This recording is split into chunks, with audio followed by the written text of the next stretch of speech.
সল্টলেকে আধার card উদ্ধার। BA block পার্কের ধার থেকে উদ্ধার হয়েছে আধার কার্ড। সল্টলেকের খবর আপনাদের সামনে এই মুহূর্তে আমরা তুলে ধরছি। প্রথম সেই ছবিও আপনাদের সামনে আমরা তুলে ধরছি। প্রাতঃভ্রমণকারীরা প্রথমে আধার কার্ডগুলি দেখতে পান। খবর দেওয়া হয় বিধাননগর উত্তর থানায়। আধার কার্ডগুলি উদ্ধার করেছে পুলিশ বলেই খবর পাওয়া যাচ্ছে। রাজস্থান এবং মধ্যপ্রদেশের ঠিকানাও রয়েছে ওই আধার কার্ডে।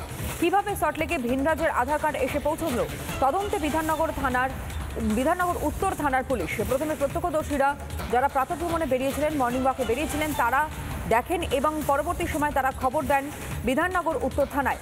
বিধাননগর উত্তর থানায় খবর দিতেই পুলিশ আসে ঘটনাস্থলে এবং সেখানে এসে তারা দেখেন যেই আধার কার্ডগুলো সেখান থেকে উদ্ধার করা হয়েছে বা পড়ে রয়েছে, সেই আধার কার্ডের ঠিকানা রয়েছে কখনো রাজস্থানের, কোনো কার্ডে, আবার কোনো কার্ডে লেখা রয়েছে মধ্যপ্রদেশের ঠিকানা।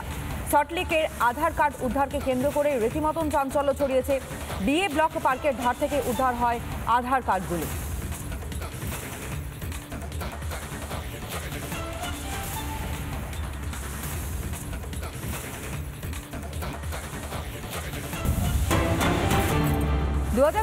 বিধানসভার কাউন্টডাউন শুরু হয়ে গিয়েছে এবং 2026 বিধানসভার আগেই তৃণমূলের কোন্দল। তৃণমূলের কাজিয়া ফের একবার পূর্ব মেদিনীপুরে।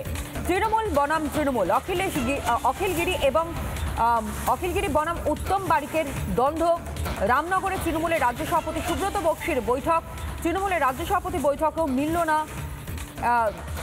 মূলত কোনো সমাধান সূত্র। বৈঠকে হাজির ছিলেন বিধায়ক অখিলগিরি, বৈঠকে ছিলেন অখিলগিরির অনুগামীরাও। মিটিংয়ে দেখা গেল না উত্তম বারিক সহ তার ঘনিষ্ঠদের। পূর্ব মেদিনীপুরে তৃণমূল বনাম তৃণমূল, অখিলগিরি বনাম উত্তম বারিকের দ্বন্দ্ব ফের একবার প্রকাশ্যে এলো। রামনগরে তৃণমূলের রাজ্য সভাপতি সুব্রত বক্সির বৈঠক এবং সেই বৈঠকও কার্যত স্পষ্ট হয়ে গেল তৃণমূলের মধ্যে এই কাজিয়া, এই কোন্দল। রাজ্য সভাপতি সুব্রত বক্সির বক্তব্য আপনাদের সামনে রাখবো, শুনুন। সর্বস্তরের সহকর্মীদের কাছে আমার আবেদন থাকবে, কোথাও যদি কোনো রকম মনোমালিন্য থেকে থাকে তাহলে সেটা মিটিয়ে দিয়ে আপনাকে অগ্রগতি হতে হবে। কোনো গ্রুপ না থাকে বা উপদল না থাকে, দল উপদল না থাকে, তাহলে কিন্তু আপনাদের সব ঐক্যমতের ভিত্তিতে চলতে হবে।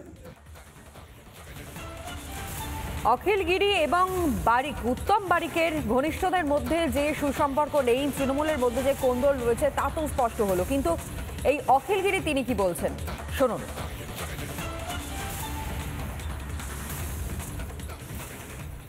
তিনি বলে গেছেন আমাদের মধ্যে যদি কোনো মনোমালিন্য থাকে, আমাদের মধ্যে যদি কোনো কিছু, এটা একটা ডানপন্থী দল, একটা বৃহৎ দল, এখানে বহু মানুষ, বহু কর্মী থাকে, নিজেদের মধ্যে কোথাও মনোমালিন্য হতে পারে, কিন্তু তারা কেউ তৃণমূলের বাইরে নয়।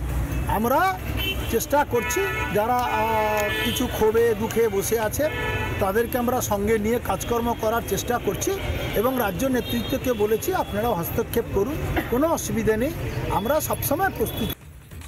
অখিলগিরি কার্যত স্পষ্ট করেছেন যে হ্যাঁ, তৃণমূলের মধ্যে দ্বন্দ্ব রয়েছে, তৃণমূলের মধ্যে কোন্দল রয়েছে এবং এই যে উত্তম বারিক তার সঙ্গে তার যে সুসম্পর্ক নয় তা কার্যত অখিলগিরির এই স্টেটমেন্টের পর পরিষ্কার। কিন্তু সর্বোপরি আরও একটা বিষয় তিনি বলেন যে অনেক বড় একটি দল এবং সেই বড় দল হওয়ার জন্য মনোমালিন্য হতেই পারে, কিন্তু তা একটা সময় নাকি ঠিক হয়ে যাবে।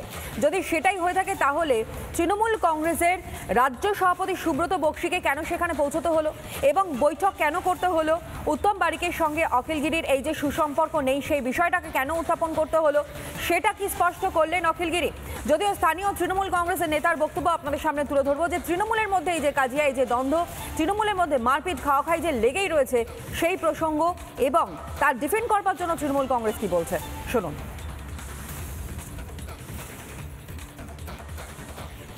নির্বাচনে পাখির চোখ করে যাতে মমতা বন্দ্যোপাধ্যায়কে চতুর্থবারে ক্ষমতায় আনা যায় তার নির্দেশ দিয়েছেন। ভেদাভেদ থাকলে সেটা খুব তাড়াতাড়ি মিটিয়ে ফেলার নির্দেশ দিয়েছে। দলকে জিততে হলে সে বিজেপির বিরুদ্ধে লড়তে হলে এক হয়ে লড়তে হবে, কিন্তু এখন যেসব নেতৃত্ব দিচ্ছেন বা যাদেরকে নেতা তৈরি করে দেওয়া হয়েছে তাদের নিজেদের পায়ের তলা মাটি নেই, তারা জীবনে নিজের বুথে জিততে পারে না। আর তারা ভাবছে যে মমতা ব্যানার্জি দল মানে আমরা জিতে যাবো আর কি, আমাদেরকে বাদ দিয়ে, আমাদের মতো নেতৃত্বদের বাদ দিয়ে তারা জিতে যাবে এরকম ভেবেছে। তাই আমাদের কারোর সঙ্গে মিটাচ্ছে না বা মিটছে না। নিজেদের ঘর সামলাতে পারছে না তৃণমূল কংগ্রেসে, তারা আবার রাজ্য কিভাবে সামলাবে কটাক্ষ করেছে বিজেপি। শুনুন বক্তব্য।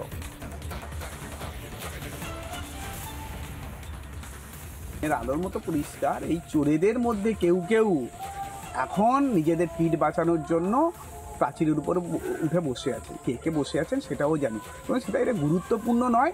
তাই চুপি চুপি এসে মিটিং করে এই দ্বন্দ্বকে বাইরে দেখিয়ে আসলে এই মানুষের দৃষ্টিভঙ্গিতে অন্যদিকে ঘোরানোর চেষ্টা করেছেন, এর বাইরে অন্য কিছু নয়। নানা ধরনের কন্টেন্ট দেখার জন্য লাইক করুন, শেয়ার করুন আমাদের ফেসবুক পেজ, সাবস্ক্রাইব করুন আমাদের ইউটিউব চ্যানেল। পাশাপাশি অন্যান্য ব্রেকিং নিউজের জন্য অবশ্যই চোখ রাখুন রিপাবলিক বাংলায়।